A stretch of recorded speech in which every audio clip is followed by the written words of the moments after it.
A unique exhibit of African-American artists are now on display at the University of Delaware through December 7th. First contributor Karen Smiles is here with the story of renderings. Hi, Karen. Thanks, Nichelle. This exhibit features a part of the Paul R. Jones collection at the university. It's a collection of contemporary artists whose works question, define, and reconsider the historic role of memory in image making.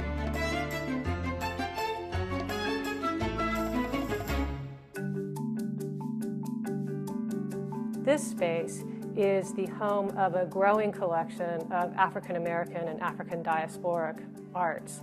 And all of our programming is geared towards educating around not only African American and African diasporic arts, but history and culture. Renderings, New Narratives, and Reinterpretations is an exhibition of selected prints from the Brandywine workshop in Philadelphia.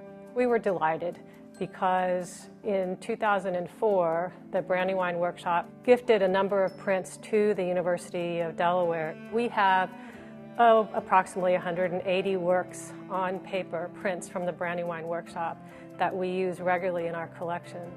Brandywine came about primarily because of my passion for printmaking. A lot of artists weren't really practicing printmaking. So in order to get artists to move over to printmaking and to experience it, I felt we needed to have a workshop where we could have people like myself collaborating with these artists, giving them the experience. And at the same time, I had a passion for education. We would bring the artists at the very top that we could get. And so we had Roman Beard, we had Sam Gillen, we had Jacob Landau, Jacob Lawrence, Betty Catlett, Ken Nolan, Jules Olitsky. I mean, we had all these artists of the postmodern era that were highly successful. Renderings is the idea when an artist creates something, they render an idea, they put it out there. New Narratives and Reinterpretations is built on the fact that a lot of artists from the African diaspora, this would be African descent from the Caribbean, Africa, and African Americans, are dealing with memory. And they're dealing with things from their past that affect their sense of identity. There's a common thread of the history and heritage, but even that history needs to be reinterpreted based upon the new information that we now have. So what artists do, they look at archives, they look at family albums, they look at magazines from years ago, they look at the material that's out there, and sometimes they appropriate it for their art. Like Hank Willis Thomas is in that show. Hank shows a flyer or posting for a sales. It's titled To Be Sold. And that's a slave auction. It shows two silhouettes of slaves. He's replaced those silhouettes with the silhouette of Michael Jackson and Michael Jordan. He contemporized it.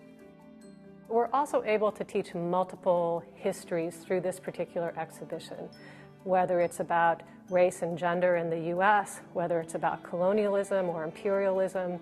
There are multiple trajectories in world history and American history that these works offer us and our students. We're looking at Hagar's Dress, which is a print by Janet Taylor Pickett.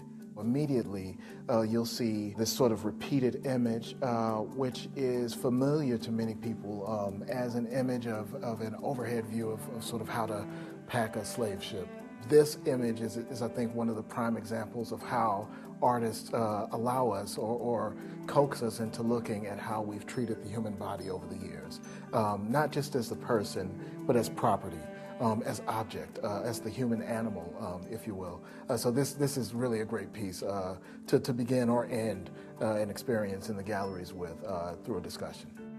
I want people to come and realize that the story of African Americans or people from the diaspora is not very different from anybody else. They have families, they love, they have tragedy, there's migration, but it's not really about black people, it's about people.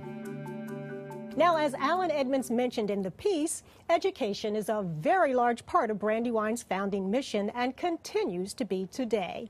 So when the exhibit leaves Delaware, it will be traveling to several other colleges and universities across the country. You know, Karen, the exhibit definitely seems like the perfect fit for college settings.